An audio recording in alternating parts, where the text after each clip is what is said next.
आराधना के 5 महत्वपूर्ण भाग। आइए मसीहियों के लिए परमेश्वर की आराधना का 5 महत्वपूर्ण भागों के विषय में जानेंगे।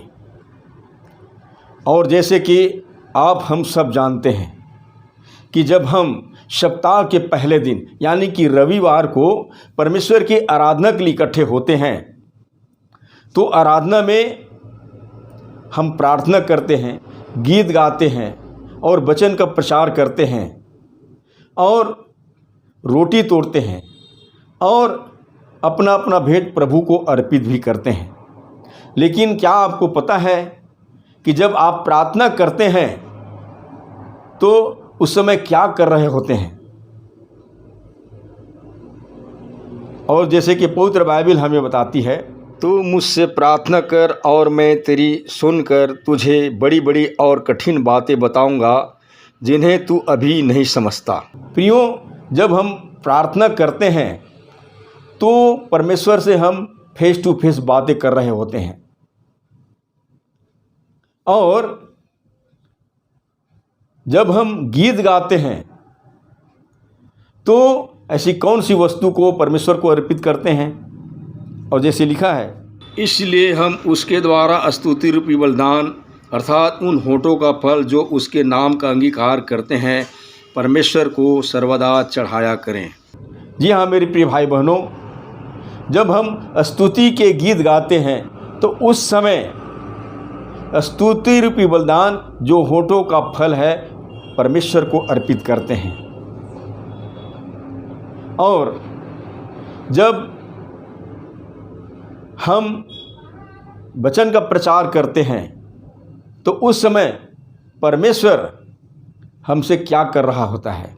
और जैसे लिखा है, पूर्व युग में परमेश्वर ने बाप दादों से थोड़ा थोड़ा करके और भांति भांति से भविष्यवक्ताओं के द्वारा बातें कर इन अंतिम दिनों में हमसे पुत्र के द्वारा बातें की।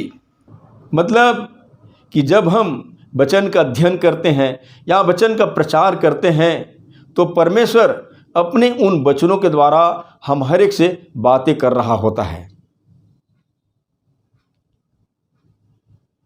और जब हम प्रभु भोज में शरीक होते हैं और शरीक होकर के रोटी तोड़ते हैं और दाख रस पीते हैं तो उस समय हम क्या कर रहे होते हैं? और जैसे कि पवित्र बाइबल हमें बताती है, प्रभु यीशु ने जिस रात वह पकड़वाया गया रोटी ली और धन्यवाद करके उसे तोड़ी और कहा, यह मेरी देह है जो तुम्हारे लिए है, मेरे स्मरण के लिए ही किया करो। इसी रीति उसने ब्यारी के पीछे कटोरा भी लिया और कहा, यह कटोरा मेरे लहू में नई वाचा है, जब कभी पियो तो मेरे स्मरण के लिए यही किया करो। क्योंकि जब कभी तुम यह रोटी खाते और इस कटोरे में से पीते हो तो प्रभु की मृत्यु को जब तक वह न आए प्रचार करते हो।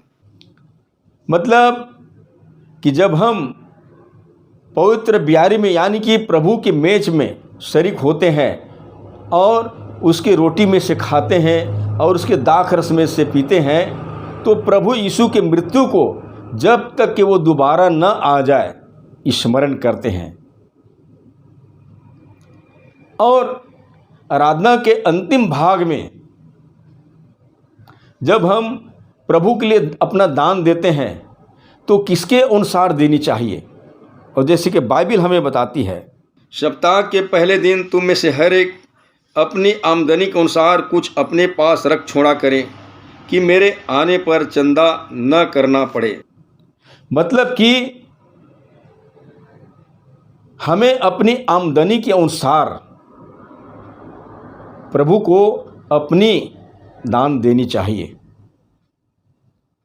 लेकिन कहीं कहीं पर यह देखने में आता है कि कई लोग पुराने नियम की दशवांश की बातों की हवाला देते हुए दशवांश की बात करता है, लेकिन ऐसा नहीं है।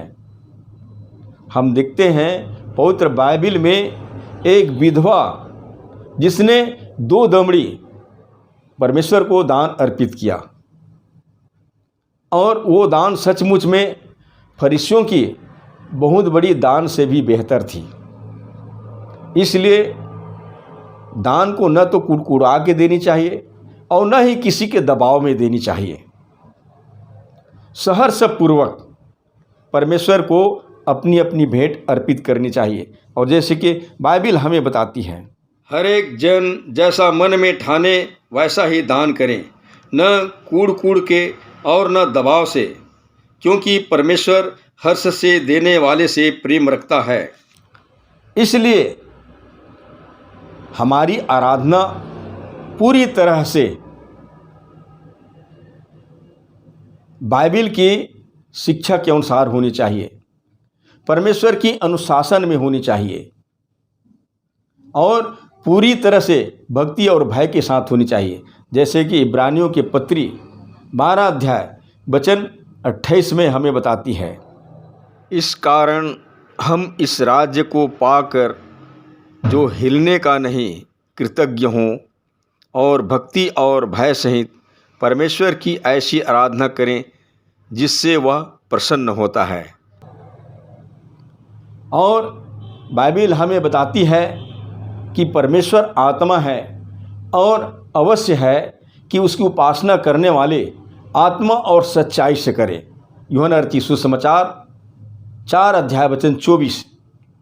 और जैसे कि बाइबिल हमें यह भी बताती है कि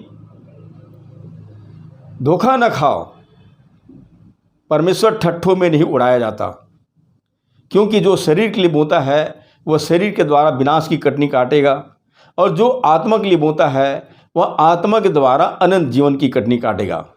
गलातियों की पत्री 6 अध्याय वचन 6 और 7। इसलिए प्रियों, हम शारीरिक दशा में परमेश्वर को कभी भी प्रसन्न नहीं कर सकते। इसलिए उपासना का सही नियम है कि हम परमेश्वर की आराधना को आत्मा और सच्चाई से करें। बस यही उम्मीद के साथ परमेश्वर आप सबकी सहायता करे। धन्यवाद।